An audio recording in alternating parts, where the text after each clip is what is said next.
Kiss again. I can't breathe. Uh-oh. I'm so hot.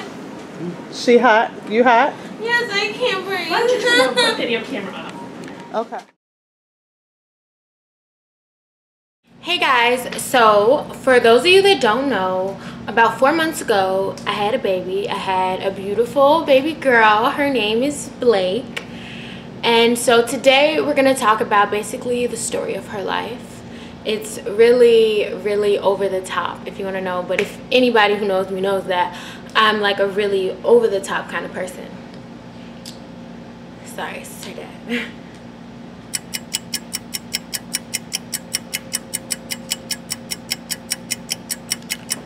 Okay, so basically Blake was due on May 9th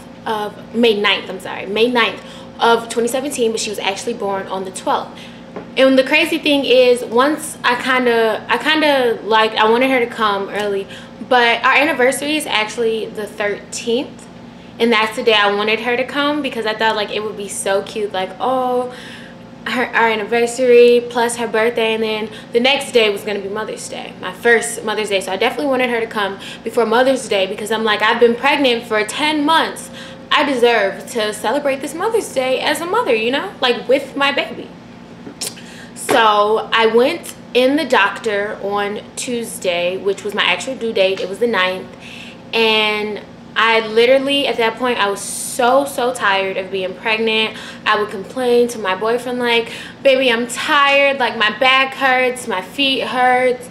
I was completely over it. And at the time, I am now, and I was a full-time student. I never stopped. I literally took my final that day before I went to the doctor's office, because in my head, I was convinced, I'm like, today, this baby is coming, I'm having this baby. I got there, the doctor goes, oh, well, we got to check you on the monitor and everything because I can't induce you until you reach 41 weeks without a medical reason. Blew me. Yes. You see this face? This was the face I gave the doctor. Like, are you kidding me? So he looked on the monitor and he was checking the fluid and the length. He's like, oh yeah, she's gained weight, but my fluid was at an 11. Great. So in order for him to induce me, my fluid had to drop below a 5. He told me even if it was 4.99, he would induce me. Too bad it was about 6 over that. Then we went and he did the cervical check, and he saw that I was dilating, but unfortunately I wasn't dilated enough. I was completely effaced at the time, but I was not dilated enough. So once again, that didn't constitute as having a medical reason for him to induce my labor. So I went home, I was mad, I was pissed. I'm like, I'm done with school. I finished all this stuff early so that I could have my baby on this date. This is the day she's supposed to come. Oh, I forgot to mention, at the office that day after we checked everything, he did the membrane sweep, which is basically like when they go in and do this with their hand to try to loosen it up and help naturally induce your labor. And so that night when I got home, I actually lost my mucus plug. Great, I lost it. I looked into her, I'm like, oh my God. I called my mom, I called Jake. I'm like, this baby is coming because the mucus plug, that's a good sign. That means that your baby is like on board to the destination out. So I'm like, yes, okay. This baby's either coming in the middle of the night or this baby's coming in the morning. So I started having a couple contractions here and there, but they weren't exactly regular. My doctor told me to call him if my contractions were less than 10 minutes apart. And at that point, none of them have been less than 10 minutes apart. So I was waiting and waiting and waiting, fell asleep, woke up the next morning, no baby. I'm like, oh my God, like what is going on? Literally, what is going on? So I walking outside. I live in the South Loop neighborhood of Chicago, so it's very scenic, if you know what I'm talking about. I was constantly walking around the block. I was bouncing on my, what's it called? Yoga ball? medicine ball? We're gonna go with yoga ball. Okay, I was bouncing on my yoga ball because I heard that it helps kind of get the baby in position and help push down. Literally non-stop. Everything I was doing, I was cleaning, because I heard if you do a really good deep cleaning of your house that it'll force you into labor because you're moving so much and constantly, and you're getting hot, but nothing. Then Thursday came, and at this point, because I was 40 weeks, I was going every other day, I guess you could say, because I went on Tuesday and then I went on Thursday. Yeah, so I went to the doctor on Thursday, and he checked the dilation and put me on the fetal monitor, basically to monitor her movement. Her movement was fine, and I still had not dilated any more than I had on Tuesday, except for the fact that I was completely effaced still. And so he went to the other room, and we got on the ultrasound machine, and he was checking the fluid, and we're talking, and I'm like, oh my God, I'm so tired of being pregnant. Like, what do I have to do? Like, maybe I should just do the elective C-section, basically, because the doctors told me that if I did the elective C-section, I didn't have to wait until 41 weeks. I could have had her at 38 weeks if I wanted to do an elective C-section. But I was listening to everybody like, oh no, just let her come. Let her come. She'll come when she's ready. But as you can tell by the title of this video, she was never ready. Crazy. So he's looking. I'm complaining like always, because I am a big complainer when it comes to certain things. So I guess that's circumstantial. And he goes, well, I'm gonna send you over. I'm looking, I'm like, what? I'm like, what's going on? Like, I'm like, well, so my fluid's low? I'm getting excited. Like, normally, you know, that's a bad thing. But like, I'm like, okay, my baby's coming. My fluid must be low, because that's what we're checking. He's like, yeah. So I'm like, oh my God, like, what is it? What is it, like a 4.99? He said, oh no, it's a 2. I'm like, oh crap. He's like, yes. So I want you to go right over. And I'm like, wait, I have to get my car from valet, because my actual doctor's office is across the street from the hospital, but they have valet there.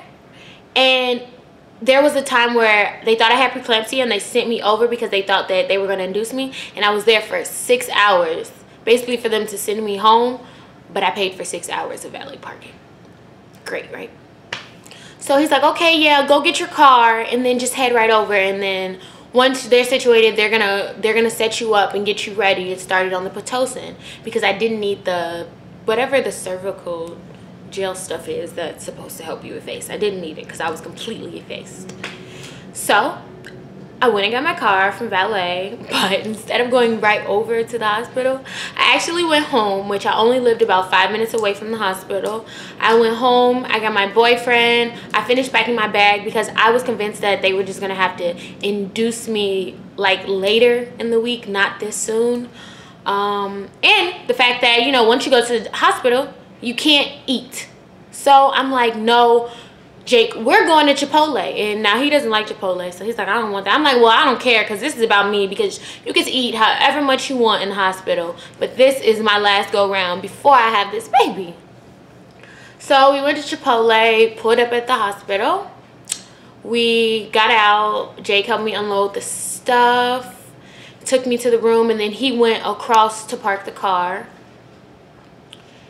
And then we were waiting in the waiting area, basically, because at this point I was extremely small my entire pregnancy. Literally up until my 40 weeks, I was so small. I'll attach a picture. Literally, I took a picture in the doctor's office right before I left. People really couldn't even tell that I was pregnant at my baby shower, and I was 7.5 months pregnant at that time. So they thought I was kidding. They're like, aren't you a little early to be having this baby? I'm like, no, I'm 40 weeks. They're like, oh, okay, we're gonna get you ready. Oh yeah, they did tell us that you're coming over. So they got my room prepared, and they put a band on me, and then they said, this is the other band. They said it goes to one person. The other person this band goes to is the only person that can stay with the baby at all times. The baby is never gonna be by itself. So of course, I gave it to her dad, and they got us situated in a room. Then my mom showed up. She left work, and she was like, oh my God, my grandchild's coming. And his mom showed up. So, you know what? Actually, his mom didn't show up yet. Not until the next day.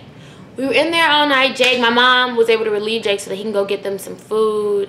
and he actually went home and got his PlayStation because my room was so big. I had the big flat screen in the middle, and they allowed it to like hook up. It was super cool. It was super nice. Shout out to Rush Hospital. It's super fancy, you guys. Great, great, great. Oh, also shout out to my doctor, Dr. Weitzner. He's the best doctor I've ever had. I absolutely love him. So they started me, they let me take a shower, and I was like, yeah, I'm gonna beat my face because I want to take pictures, I want to record everything.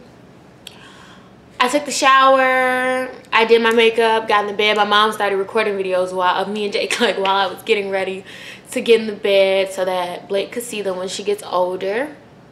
I got in the bed, they put my IV in, and they basically started with the fluid, and then they started putting the Pitocin through because they were like, okay, we're gonna get this started. Pitocin started. Now at the beginning I was like, I want to have her 100% natural. I didn't want any drugs or anything, and so I was like, I'm gonna try to do this because they're like, the anesthesiologist came in. He said, at any time when you want the epidural, I don't care if you're in pain or if you're not in pain, if it's slight pain, you let me know when you want it and I'll bring it in. And I'm like, okay, yeah, I understand that, it's cool, but no, I'm gonna do this natural. I thought I was gonna do this natural. So 6 hours went past and I'm good, but like I have really bad period cramps. So to me, my contractions were just really bad period cramps, because when I initially first started having contractions, I was actually on the monitor and a nurse asked me, she's like, oh, you're contracting. And I'm like, no, it's just a little bit of cramp. She's like, no, I'm looking at the monitor. I'm not asking you, sweetheart. I'm telling you, these are contractions and these are big ones. And so I'm like, oh, my pain threshold must be great. I'm like, so this whole pregnancy, this pushing her out, it's gonna be a breeze. About 3 hours later, I was in 9 hours. I was like, no, give me this epidural, please, somebody. I'm in so much pain, I can't take it. So about 20 minutes later, the anesthesiologist came in and they began to prep me to put the epidural in. It's a very sterile procedure, so everybody had to leave the room. My mom had to leave the room, my boyfriend had to leave the room. It was just me, a nurse, and the anesthesiologist, basically. So he's going, he's trying to get it in. Now I have scoliosis, which means that like my back is curved, kind of like it's curved. My spine is curved and twisted. So he was looking for the gap as where they put in the needle for the epidural, and he was basically having issues locating it. He poked me about 3 times until he finally gave up. He's like, I can't do this, I'm gonna go get another doctor. Another doctor came in, same issue. We're going, and he poked me about 5 times before they finally got it in there, like it's all set. They started, they're like, can you feel it? They started doing the medicine. They're like, is it good? I'm like, yeah, it's feeling better. They gave me the little hand thing. They said, every time you want more, just press the button, shoot straight in, sky's the limit, basically. So it was good, it was doing good. They came in, they checked me, and they saw I had only dilated a 0.5 centimeter. And so they're like, okay, we're gonna up the Pitocin, and then we're gonna come back every few hours basically and check. I couldn't eat anything, so we're sitting there. We're actually watching Chicago PD. That was one of our favorite shows the whole time I was pregnant, and I basically fell asleep. They came in the middle of the night, checked me basically, and at that point they broke my water. And when they broke my water, you could see like baby poop, meconium I think it's called. And so at that point they knew she had passed the bowel. That's one of the reasons they can't let you go past 41 weeks, because at that point the babies can make and can produce their own bowels, so they can actually inhale it in the amniotic fluid, which is definitely not good for them. And so I was freaking out. I'm like, oh my God, I hope my baby's okay. I need this to just hurry up. I literally was panicking. Like, I'm panicking right now. I was crying. I was so worried. I'm like, what's gonna happen to her? Is she okay? Like, and they're like, it's okay. We've seen this a ton of times, and the babies came out perfectly healthy. And I'm like, okay. I'm believing in this. I'm like, okay. So I went back to sleep. Woke up the next morning. They came in to check me. again, and at that point I had not dilated anymore. And they upped the Pitocin to see if that would increase my dilation, basically. And it was actually having an adverse effect. And every time they would increase the Pitocin, in the sense that they said I was contracting too well, so my daughter's heart rate would drop. And it did it once, and then they like lightened up on the Pitocin. Then it did it again. They lightened up on the Pitocin again. And my doctor came in after that second time, and he basically said to me, he said, "Hey, how you doing?" He's like, "You know, we're having an issue when we up the Pitocin to help you dilate more. Blake's heart rate is dropping." And he's like, "At this point, if he does it again, we're just gonna go ahead and do the emergency C-section."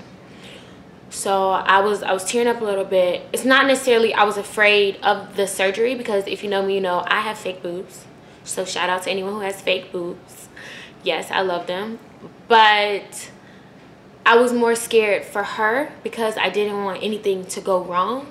And this is my first child, so I'm like freaking out. And you know, yeah, your mom tells you like, "Oh no, it's gonna be okay, this and that," but you know, you don't really want to listen to them. You're like, you had a baby 22 years ago, you don't know what's going on now, but whatever. And so they're like, okay, it did it the last time, and so they're like, okay, we're gonna prep it. And at the time I was gonna have the baby in the room I was in, so it was Jake's mom, my mom, and him, because I was allowed to have 3 people. And with the emergency C-section, you're allowed 1 person. So they got him in like his gear or whatever, because it's super sterile there as also. And basically they then the anesthesiologist came in. He was putting different medicine into my epidural, and he said, "Now this is a lot stronger. This is going to numb you from the middle of your stomach down." So he put it in there, it started kicking in, and then like, "Can you feel this? You're poking my legs." I'm like, no, it's good, it's good. Then all of a sudden, I don't know, I got really hot.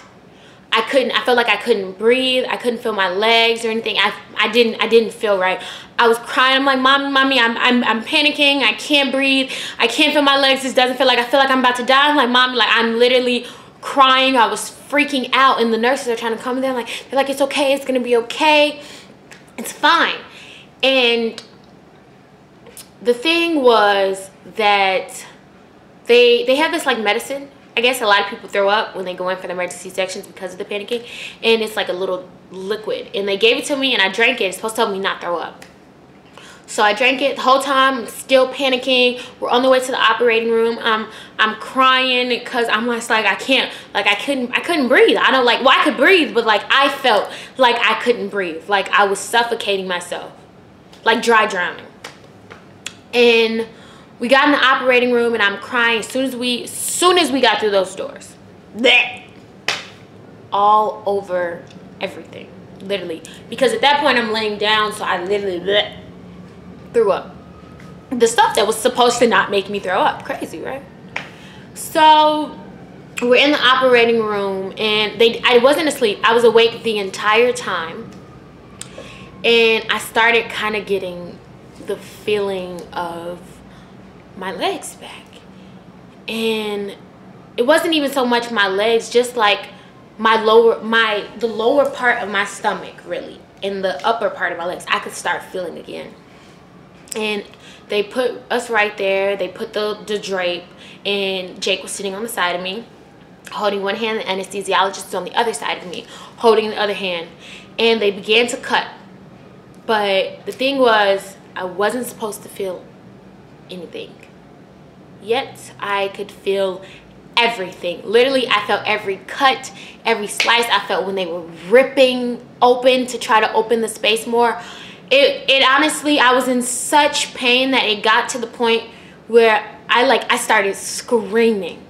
And me and my doctor had talked about before that I wanted to make sure that my incision was as low as possible, because I was born with the lack of vitamin K. So I keloid, actually, if you can see, this is a keloid.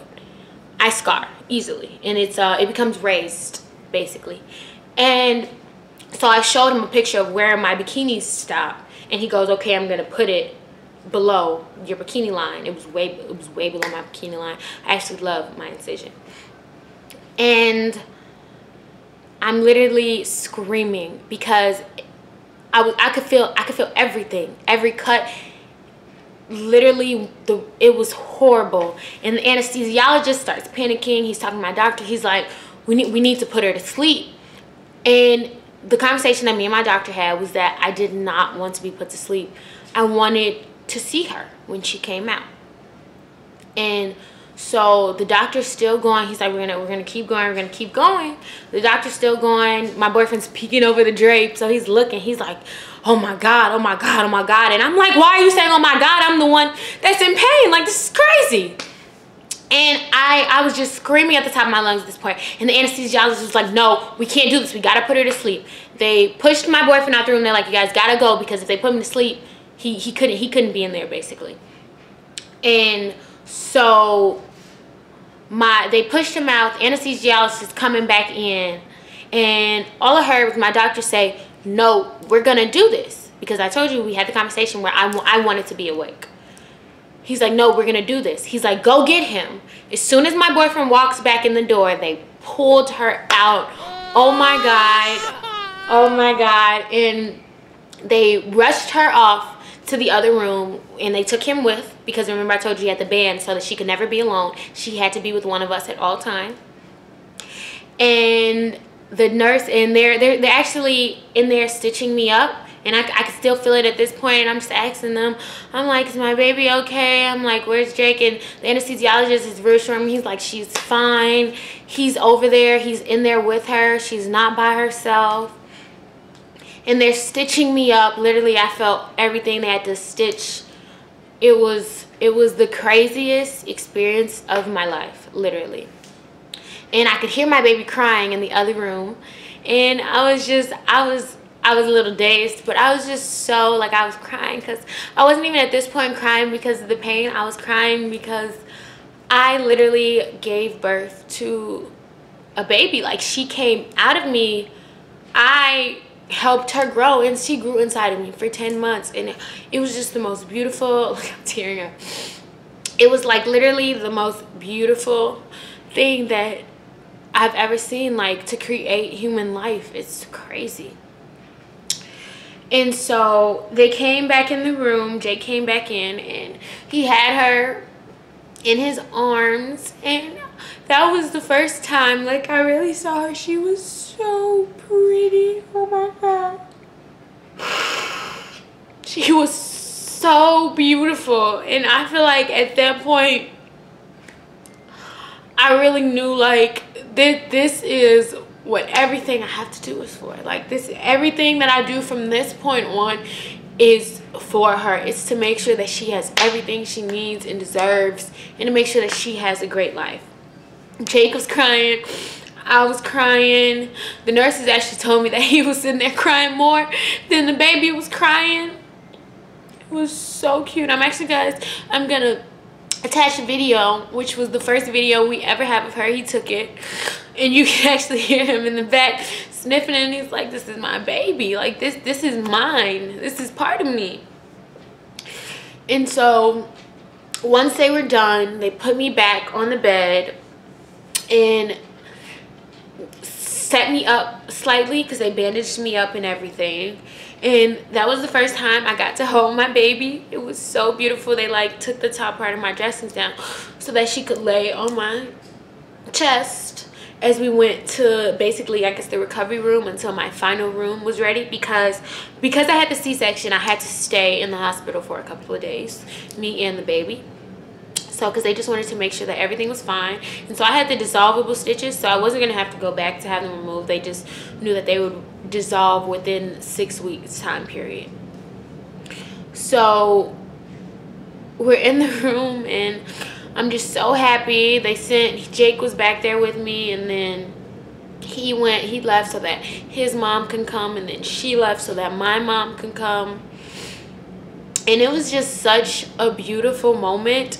And regardless of all the pain and, like, the agony that I went through with the process, like, I would do it all over again, because she's literally my whole world. Oh my God. You guys got me tearing up. Oh my God. I love my daughter so much. Now I'm like, no, I want to hold her and kiss on her. But today was actually her first day of daycare because I'm a full-time student and I needed to be able to go back to school. But the daycare is a couple blocks, maybe 2 at most, away from my house. So literally she's there for 4 hours because that's the only time I'm in class. But gosh, just thinking, just telling you guys this story, it's just got me thinking about it. Oh my God. Sorry guys, I was dazing. But yeah, oh my gosh, you guys, I'm sorry. I'm such a cornball. If you know me, like, I'm the biggest cornball there is out there. And this was just, well, I guess it's not corny because this is my child. So it doesn't count. Doesn't constitute as being corny. It was just the best moment of my life. I'm literally going to remember it forever and ever. So yeah, like I mentioned, today was her first day of daycare. So I actually recorded just a little, and I may later in the week post a vlog about it. I'm not sure, I haven't decided. I thought maybe it might be a little too personal because I actually vlogged like the inside of the daycare and the name and stuff that has the address. It's a little, it may be a little bit too much. So I'll definitely think about it.